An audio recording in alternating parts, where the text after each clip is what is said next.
everyone, welcome to The First Step, the talk show about having hard conversations. Today I have with me, if you guys want to introduce yourselves.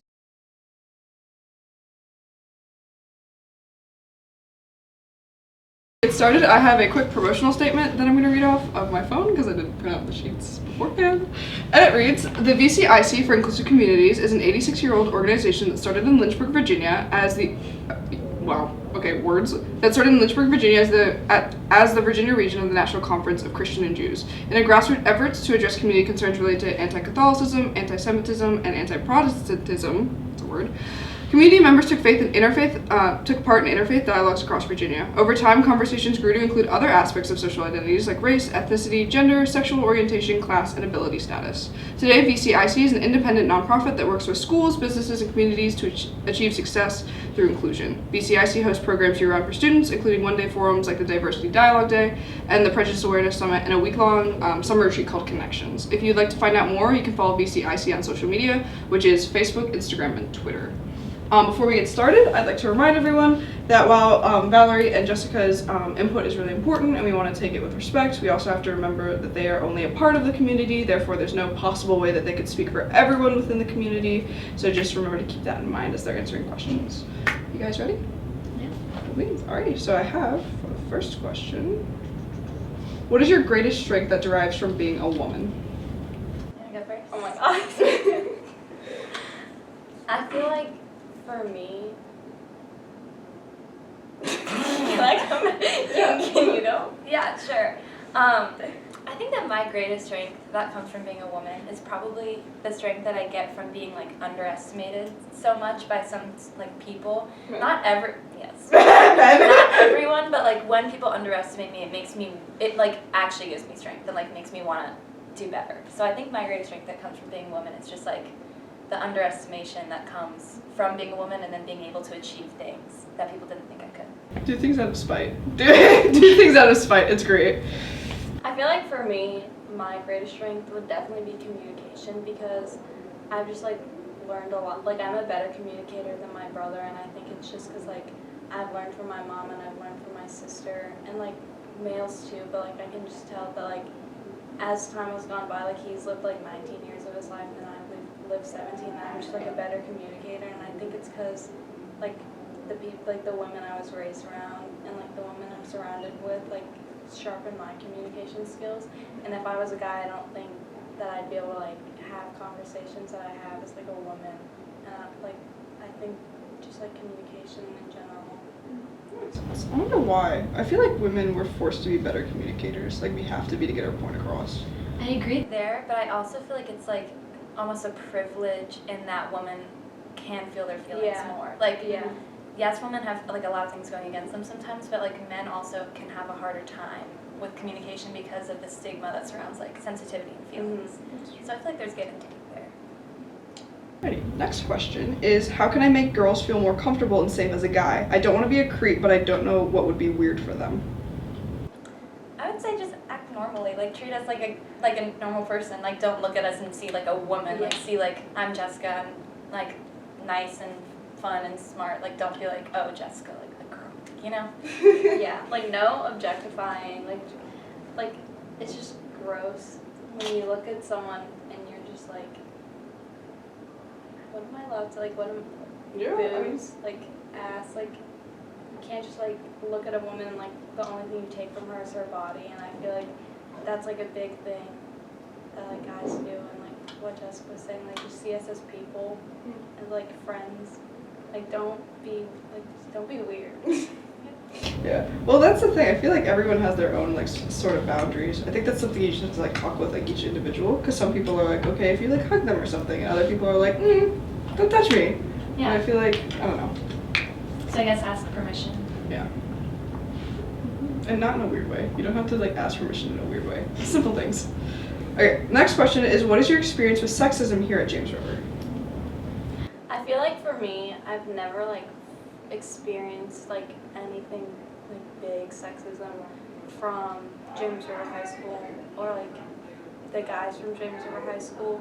It might just be like backhanded like small things that like I'm not remembering right now, but I feel like at this school I haven't really faced anything that's like I can remember, but I know that like in elementary school and in middle school, like there's a lot of experiences that like not I had, like personally, but my sister like went through a lot, and I know that my mom like faces a lot of like sexism in the workplace. But I do think that at James River, like there's never been something that like I've like experienced like sexism besides like maybe like small things like being talked over and stuff. Yeah, I think definitely small things, just like little things that build up that like kind of just make you annoyed. Like, why are you talking over me? I have just as much to say as you. But I've never personally undergone anything like astronomically terrible like sexism, but I do have a lot of friends who have, and I'm not gonna like share their stories, but like it definitely happens, and it's not just like a no boys at James River are sexist, because that's not true. Like some are, and I think there's also like little things like one thing that's like I'm just thinking of isn't necessarily sexism, but like misogyny more so maybe. Like girls, if you go to like a certain teacher and you cry, he'll like lift your grade, and it's like do you know what I'm talking about? Have you heard that about certain teachers? Yeah. Like there's just certain teachers certain teachers that like will just treat you differently if you're a girl, and that's not necessarily sexism, but there might be like misogyny there. Very much savior complex. Like, oh, poor girl, I'm gonna swoop in and save the day. However, grade boost though. Yeah, I mean, we do not advocate for that method of grade boost. And actually, the teacher I'm talking about is like not here anymore. So it's like, okay, like I think the school like saw that and realized, but well, that's good that the school recognized that and was like, no. Yeah. But alrighty. The next question are: what are your views on social media and the way it affects self-perception and confidence, especially in young girls? Do you want to go there? You go there.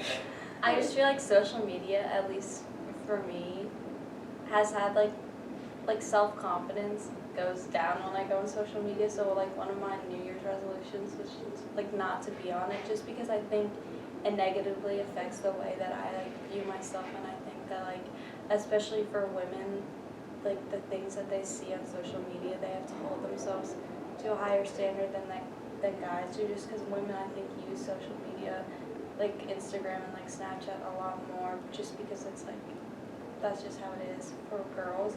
And so they see all these like pictures and videos of like beautiful women, and they're like, I have to be that, and you like compare yourself, and as time goes by, it's just like wears down on your self-esteem and like self-confidence. So definitely very, very negative effects, especially for women. I agree with everything she just said. I have like timers on like certain social media apps that like once it's like, okay, 30 minutes for the day, then I like don't go on it anymore, just because it really is not good for my mental health. And I think a lot of girls feel that way.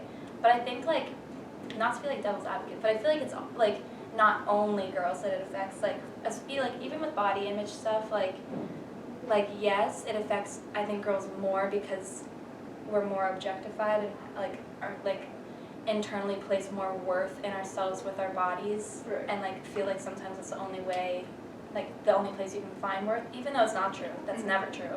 Sometimes that's how it can feel. But I feel like it's definitely possible that guys can feel like that too.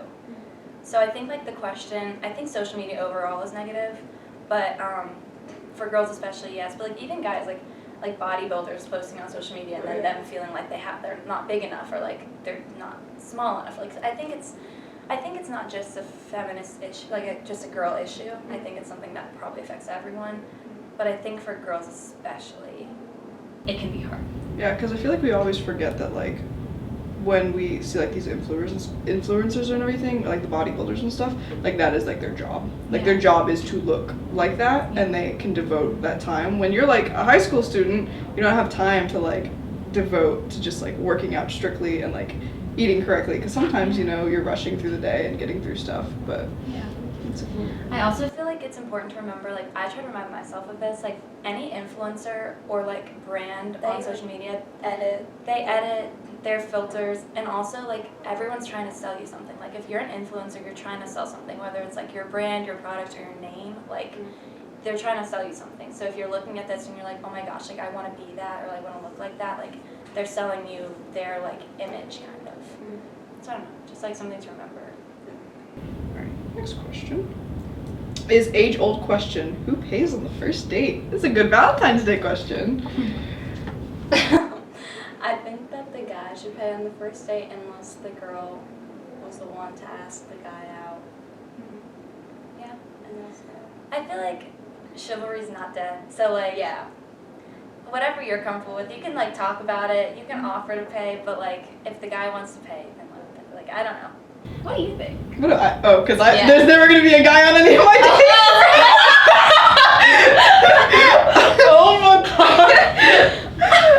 Okay, well, what do you think? Just What like, do I- and a generally. guy and a girl? Yeah. I feel like, well, I think what you said like if the girl asked, then like I feel like there should be an understanding. Like if the guy wants to pay, I think you should let him. Yeah, like she should offer. Right, but like Yeah. if you're the one asking, whether no matter what genders are involved, like if you are prompting, then you should kind of go into it expecting to pay. Yeah. Because you don't want to be like, oh my god, go out with me, but also pay for my dinner. Yeah. Like that's kind of just like. Exactly. But yeah, no, I always pay. Moral of the story. Nice. But. I'm sorry, that was just. I'm sorry. I was like. The way I was like, yeah, I want to hear Grace's input. Okay. Alrighty. Another question is, do you think that boys and girls can just strictly be friends? Oh yeah, Yes. totally, Yes. totally. And that goes back to like the first question. Maybe it wasn't the first, but like, how can I like not make girls feel real? Like, everyone's just a personality and like a spirit. Like, not to get deep, but like sorry. Everyone is just personality and spirit. But like beyond bodies and like sex or whatever, like everyone's just a spirit. Like everyone. Yes, that is Like the tagline. I think that you can be friends with another person that you vibe with. Like I don't think it's all like like girls and guys can be friends. Yes. Of course. Girls and girls can be friends. Boys and boys can be friends. Girls and guys can be friends. That's how I feel. That was like a good, like, if you're like just gonna be friends with a girl because you want to get with her, like don't be friends with her. But like, girls and guys can be friends, and that's all. Yeah. I am a sucker though for like childhood best friends who like slowly Yeah. like sucker Yeah. for that. However, that's not how that works out. Like, but okay, and then the final question is, what is the best way that someone who's not a woman, so men can, or non-binary or whatever you identify as, because we just had our LGBTQ plus episode, which you should go watch if you need more information on gender identity. But what is the best way that someone who's not a woman can show support and solidarity with you? I love Jessica will like look at Valerie and there's this moment of have like to answers. go. Yeah. Can you repeat the question? No, you're good. Like, how can someone show like support for women and everything, like support and solidarity? Do you want me to go? Yeah. Okay. Honestly, Honestly, please. I feel like maybe it's just like personally because I've like grown up with so many strong, independent women who are like amazing role models and influences. But I feel like being a woman isn't something that you like need to be like supported through and like shown solidarity with. Like being a woman is not a weakness or like something Girls that I need rule. help with. Girls rule JRHS, girls rule. Let's say, Come to our movie night capstone. March 11th. Yeah. Do y'all want to do a little capstone vlog? You We want just did. That was It happened. awesome. I'm sorry. But yeah, I just think like don't go out of your way to put down women, and that's showing support toward women. Like you don't have to do anything huge. It's just like living and not. That was good. Yeah. I like that answer. Okay, make your own now. But that was like Make your own. don't just hop on my train. I agreed. Like I liked your statement, That's fair. and I don't know if I have any other statements. Well, it seems there's a common theme with a lot of these episodes. Actually, every single episode that I've done, I always ask this sort of question of like, how do we show support and solidarity for the community? And every single time, it is the most like basic things. It's like, don't call us slurs, just live, don't objectify us. And it's always like the most basic sort of things. And I think that's kind of like, I think it's, I don't know if cool is the word I want to go with, but like, it's nice to see that like change is, I don't want to say easy, but like, you know what I mean? Like the steps that we're asking for people to take aren't like humongous, like life altering sort of things. Yeah. They're very simple. However, it's a little sad that these are such simple steps, but a lot of people choose not to take them. And so it's just kind of like, we just don't want you to objectify us. And they're like, screw you. Yeah. But, yeah.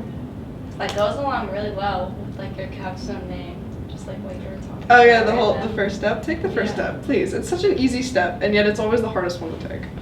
Because people get bogged down in like monotony, and so don't let your apathy curdle into like indifference. That was a good statement. Well said. Yes. I definitely stole that from something. Definitely somewhere something, but yeah. Alrighty, well, looks like that's wrapping up our episode. I believe the next episode is on mental health, which will be an interesting one to look on too. But yeah, thank you guys for coming on and answering questions. But I look forward to the next episode, and remember to be kind to each other, and we're out.